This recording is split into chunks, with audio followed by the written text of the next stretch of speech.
ٹھیک ہے جی۔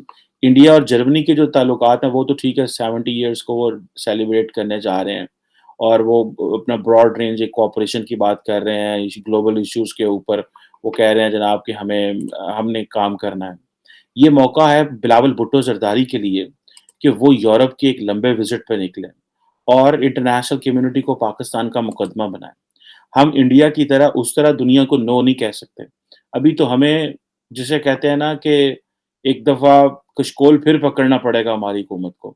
The reason behind از کہ ہر آنے والی حکومت جو ہے، جانے والی حکومت آنے والی حکومت کے لیے کچھ بھی نہیں چھوڑ کے جاتی، جس سے وہ یہ کہہ سکیں کہ جی ہمارے پاس کیا ہے اور کیا نہیں ہے۔ میں یہاں پہ میری لینڈ میں ایک افطاری پہ گیا، گورنر جو ریپبلکن پارٹی کے تھے یہاں پہ، تو جب اس افطاری پہ گئے تو وہاں پہ بڑی باتیں ہو رہی تھی، تو وہاں پہ ایک اسپیچ کے دوران میرا خیال ہے وہ گورنر صاحب جو تھے انہوں نے 2 ٹرمز کمپلیٹ کی۔ تو 2 ٹرمز کمپلیٹ کرنے کے بعد اب وہ آفس میرا خیال ہے چھوڑنے والے تھے اگلے سال یا اس سے اگلے سال۔ تو وہاں پہ یہ بات ہوئی گورنر صاحب نے کی یا کسی ان کے سپورٹر نے یا کسی نے کی کہ انہوں نے کہا گورنر جب چھوڑ رہا ہے پالیٹکس یا گورنر یا ابھی آفس چھوڑ رہا ہے میری لینڈ کا، تو تقریباً آپ پتہ نہیں کتنے 8 بلین ڈالر جو ہے وہ سرپلس اکانومی پڑی ہوئی ہے، سرپلس پیسہ پڑا ہوا ہے۔ اب آپ امیجن کریں جب چھوٹی-چھوٹی ریاستیں، اور میری لینڈ تو بڑی ریاست ہے، وہ جب ایکسٹرا پیسہ چھوڑ کے جائیں گی آنے والے گورنر کے لیے تو اس کے لیے کام کرنا کتنا آسان ہوگا۔ اب ہماری حکومتیں کیا ہوتا ہے، ایک حکومت اتنے قرضے لے کے چلی جاتی ہے، دوسری آتی ہے اس کو اس سے زیادہ قرضے لینے پڑتے ہیں اور تباہی جو ہے وہ بندوبست کر کے جاتے ہیں۔ یہ بلاول بھٹو زرداری کے لیے یہ اپروچ اڈاپٹ کرنا مشکل کام نہیں ہے۔ انڈیا نے تو پچھلے سکسیسو گورنمنٹس نے ایک جو ہے اگر کانگریس کو 10 سال مل گئے، بی جے پی کو 10 سال مل گئے تو ایک انہوں نے اپنا ایک امپیکٹ اپنی پالیٹکس میں رکھ لیا۔ اب پاکستان جو ہے اس کی اپنی آئیڈینٹی ہے، شناخت ہے، ہمیں اس کو فالو اپ کرنا چاہیے۔ لیکن ہماری اب میں دیکھ رہا تھا اڈانی میں آج وال اسٹریٹ جرنل پڑھ رہا تھا، تو وال اسٹریٹ جرنل میں دیکھ رہا تھا کہ گوتم اڈانی جو ہیں وہ ان کی جو ٹوٹل ویلتھ ہے وہ 125 ارب ڈالر ہے۔ آپ دیکھیں یہ انڈیا کی سافٹ پاور ہے، یعنی کہ ان کے جو بزنس مین ہیں، ان کی جو بزنس کمیونٹی ہے، وہ کس طرح ایک جو ایک ایک انڈیویجول جو ہے وہ گلوبلی کس طرح برانڈ بن گیا۔ اگر ان کی بالی ووڈ دیکھیں، اب ہم نے انٹرٹینمنٹ ختم کر دی ہے۔ ہماری انٹرٹینمنٹ تو پنجاب میں وہ دیکھیں نا وہ مجرے لگتے تھے وہاں پہ، اور رات کو وہ ڈانس ہوتا تھا اور وہ جس طرح کی بلو دا بیلٹ جوکس ہوتے تھے اور وہ سارا کچھ ہوتا تھا۔ ہمیں اپنے وہ ایک ایک سٹار جو ہے ہمیں اس کو کس طرح دنیا میں آؤٹ سورس کرنا ہے۔ اور مجھے یاد ہے کہ ٹرکی کا ڈرامہ لگا وہ ارطغرل، تو اس میں جب وہ پاکستان میں وہ لوگوں نے بڑا پسند کرنا شروع کیا، تو پاکستانی کمپنیز نے ٹرکش اداکاروں کو ایڈورٹائزمنٹ دینی شروع کر دی کمپنیز نے۔ تو پاکستانی جو تھے کمپنیز وہ پریشان ہو گئے۔ انہوں نے کہا یہ کیا بات ہوئی، یہ تو ہمیں ملنے چاہیے تھے، یہ آپ نے ترکی والوں کو دے دیا، یہ کر دیا وہ کر دیا۔ ہمارے لوگ کمپٹیشن کے لیے تیار ہی نہیں ہے۔ انڈیا دنیا کے ساتھ کمپٹیشن کے لیے تیار بیٹھا ہوا اور وہ کمپیٹ کر رہا ہے، وہ بالکل کمپیٹ کر رہا ہے۔ ہمارے اداکار تیار نہیں ہیں، ہمارے ایکٹر تیار نہیں ہیں، ہمارے بزنس مین تیار نہیں ہیں۔ حکومت نے اتنا پروٹیکٹڈ انوائرمنٹ دے کے رکھا ہے، کبھی دنیا میں باہر نکلے ہی نہیں ہے۔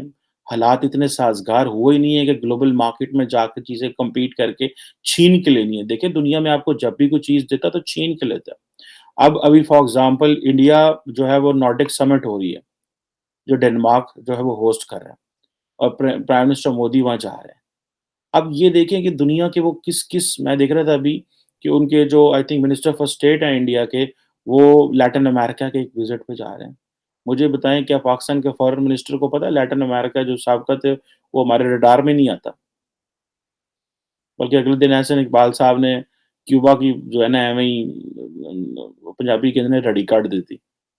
وہ یہ کہہ کے کہ جی پاکستان نارتھ کوریا اور کیوبا نہیں بننا چاہتا۔ کیوبا کے ایمبیسڈر نے اسلام آباد میں ٹویٹ کی، اس نے کہا یار یہ کیا ہمیں آپ نے کیا سمجھا ہوا۔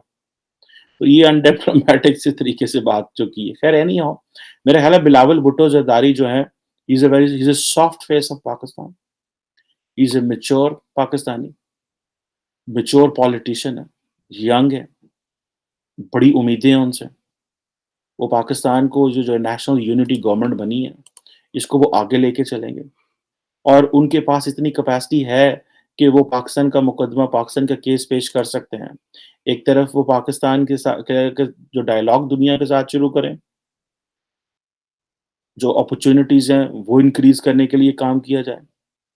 جو فارن پالیسی ہے، کیونکہ ہم نے جو جیو اسٹریٹجک جو لاسٹ گورنمنٹ نے ہماری ایک ایکشن لیا تھا، ایک ڈائریکشن اڈاپٹ کی تھی، اور وہ یہ تھی کہ ہم نے جیو اسٹریٹجک کمپٹیشن کی بجائے جیو اکنامکس کی طرف جانا ہے۔ تو that is where I think foreign minister کی جو اب جاب ہے، وہ صرف فارن پالیسی، وہ تو جیو اکنامکس کے پلیٹ فارم پہ آتی ہے۔ ان کو کوئی بندہ بلاول بھٹو زرداری صاحب کو بتائے کہ انڈو پیسفک میں کیا تبدیلیاں آ رہی ہیں، اور ہماری بیوروکریسی۔ میں جب بھی اپنے فارن آفس کے لوگوں سے مل رہا ہوں، and I had a conversation on Indo Pacific, انہوں نے کہا جی نہیں جی نہیں، وہ تو جو امریکہ ہے نا، وہ تو چین کے خلاف ہے کہ انڈو پیسفک میں سارا کچھ ہو رہا ہے، تو ہم تو وہاں کچھ بھی نہیں کر سکتے، ہمیں تو وہاں کچھ جانا ہی نہیں ہے۔ مطلب اتنا ڈسکریجنگ بیہیویئر ہوتا ہے ہمارے لوگوں کا، اتنا ڈسکریجنگ بیہیویئر ہوتا ہے ہمارے لوگوں کا کہ ہم تو اس میں بات بھی نہیں کر سکتے، کہ آپ جو ہے وہ مطلب ہم سوچنا بھی نہیں چاہتے، ہم برین اسٹارمنگ بھی نہیں کرنا چاہتے، سیلف ڈیفیٹنگ آرگومنٹس ہم آلریڈی اسٹیبلش کر لیتے ہیں اپنے ساتھ۔ یہ میں سمجھتا ہوں یہ پاکستان کی ناکامی ہے۔ ہمیں یہ سیلف ڈیفیٹنگ آرگومنٹس نہیں دیکھنے چاہیے، اور ظاہری بات ہے کہ برڈن اتنا بوجھ اتنا ہوتا ہے کہ جو ڈپلومیٹس ہوتے ہیں وہ بھی کہتے ہیں ٹھیک ہے بس جو سرکار کا حکومت کہہ رہی ہے بس ٹھیک ہے، ٹھنڈ رکھو، ایڈی کون سی ساری اگریسو ڈپلومیسی ہے جو ہم یہاں پہ اتنا کام کرتے رہیں۔ ایک ڈپلومیٹ جو ہے وہ اگر کسی تھرڈ سیکٹری کی پوزیشن میں بیٹھ کے یا as a deputy high commission بیٹھ کے یہ کام بھی کر رہا ہوگا، اس کو امبیسڈر کہے گا یار چھوڑو یار اور چیزیں دیکھو، کیونکہ وہ جو امبیسڈر ہوتے ہیں وہ جہاں ایکسپیرینسڈ ہو چکے ہوتے ہیں، ریٹائرڈ بھی ہونے والے ہوتے ہیں، اس طرح وہ ایکٹیو بھی نہیں ہوتے، خیر کہیں ایکٹیو بھی ہوتے ہیں۔ سو یہ جو انڈین جو وے ہے وہ تو کہتے ہیں کہ ہم نے اپولوجیٹک نہیں ہونا، انڈین آئیڈینٹی کا استعمال کرنا ہے، اور ہم نے اپنی جو پرائورٹی اپنے آپ کو پرائورٹائز کرنا ہے، اور ہم نے اس طرح دنیا کے سامنے نہیں جانا جس طرح دنیا ہمیں ریسیو کرنا چاہ رہی ہے۔ یہ ایک ظاہری بات ہے، یہ ایک اپروچ ہے جو کہ انڈیا لے کے چل رہا ہے، اور اس وقت وہ پوری دنیا میں جہاں جاتے ہیں وہ یہی بات کر رہے ہیں۔ اور اگر آپ نوٹ کریں جے شنکر صاحب جو ہیں انڈین فارن منسٹر، ظاہری بات ہے وہ انڈیا کی فارن پالیسی کا فیس ہیں، so he is taking a tough line as a compare to prime minister Modi. Modi ji جو ہیں وہ ہلکا ہاتھ رکھتے ہیں، ٹھیک ہے۔ ہمارا یہ ہے کہ ہمارے جو لیڈران فارن منسٹر عمران خان جو قریشی صاحب تھے، وہ تو ویسے ہی بڑی جو ہے نا ان کی تو سمجھ ہی نہیں آتی وہ کیا بات کرتے ہیں، نہ وہ کچھ کہنا چاہتے ہیں، کہنا کچھ اور چاہتے ہیں، نکل کچھ اور منہ سے جاتا ہے۔ جس طرح وہ ایک انہوں نے سی این این کے انٹرویو میں ڈیپ پاکٹس کا لفظ بول دیا، بستی کراتی، اردو جناب اسامہ بن لادن نے شہید قرار دے دیا۔ مطلب اتنے جوگے بھی نہیں ہیں کہ وہ شہید ہے کہ کیا ہے۔ بلاول بھٹو زرداری جو ہے اس کے دماغ میں یہ کلیئرٹی ہے کہ Osama bin Laden was a murderer, he was a killer, he was a terrorist, ٹھیک ہے جی۔ اس کے ذہن میں یہ کنفیوژن کوئی نہیں ہے۔ سو یہ بہت ساری چیزیں ہیں، میں سمجھتا ہوں کہ پاکستان کو اچھے طریقے سے ریپرزینٹ کر سکتے ہیں بلاول بھٹو، لیکن ان کو ایک یورپ کا وزٹ کرنا چاہیے، ان کو ایک اگریسو ڈپلومیسی کرنی چاہیے۔ 10-15 دن بیٹھ کے اپنے فارن منسٹر اپنے جو ہے وہ فارن منسٹری کے ساتھ بیٹھ کے اچھا ڈائلاگ کریں، انگیج کریں، سمجھیں کیا ہو رہا ہے، کس طرح ہو رہا ہے، اینڈ دین پھر چل پڑے جہاز لے کے، اور جہاں جہاں جو عمران خان صاحب نے تباہی مچائی ہوئی ہے وہ تمام ڈپلومیٹک ریلیشنز کو ریپیئر کریں، and look from India that how they have globally engaged, اور اکانومی پہ فوکس کریں، اپنے بزنس مین کو موٹیویٹ کریں۔ بہت کچھ ہو سکتا ہے، اور ایک چیز یہ بھی ذہن میں رکھنے کی ضرورت ہے کہ صرف چائنیز اس میں انفلوئنس میں رہنے کی ضرورت نہیں ہے، اپنے آپ کو تھوڑا پھیلائیں، اور پھیلانے کے لیے ویسٹ سے جو پیپلز پارٹی کے جو ذاتی تعلقات ہیں، اس جماعت کے تعلقات میں سمجھتا ہوں ویسٹرن ممالک کے ساتھ ہیں۔ میں اوور ریٹ نہیں کر رہا بلاول بھٹو زرداری کو یا ان کی پارٹی کو یا ان لوگوں کو، لیکن میں سمجھتا ہوں that they can make a difference, they have the capability. So یہ چیزیں جو ہیں وہ کیسے ٹرن اراؤنڈ کر سکتے ہیں یہ وقت ہی بتائے گا، لیکن انڈیا نے تو دنیا کو خوش کرنا وہ کہہ رہے ہیں ہم بند کر رہے ہیں، ہم یہ اپروچ ابھی اڈاپٹ نہیں کر سکتے، ابھی ہمیں کوئی 20 سال چاہیے اگر ہمیں، اور ہم نے اس بات پہ رہنا ہے تو۔ آج 2023 ہے، 22 ہے، 2 32 اور اگلے 25 سال میں دیکھ لیں دنیا انڈیا کہاں پہ ہوگا، ہمیں at least we can compete, we should get into that competition with India. اگر ہم لوگ جو ہیں وہ بیٹھے رہے اور اسی طرح ایکسپیریمنٹس پاکستان میں کرتے رہے جو کہ میرا خیال ہے بند ہو جائیں گے اب، آئی تھنک تبدیلی اس طرح نہیں آ سکے گی۔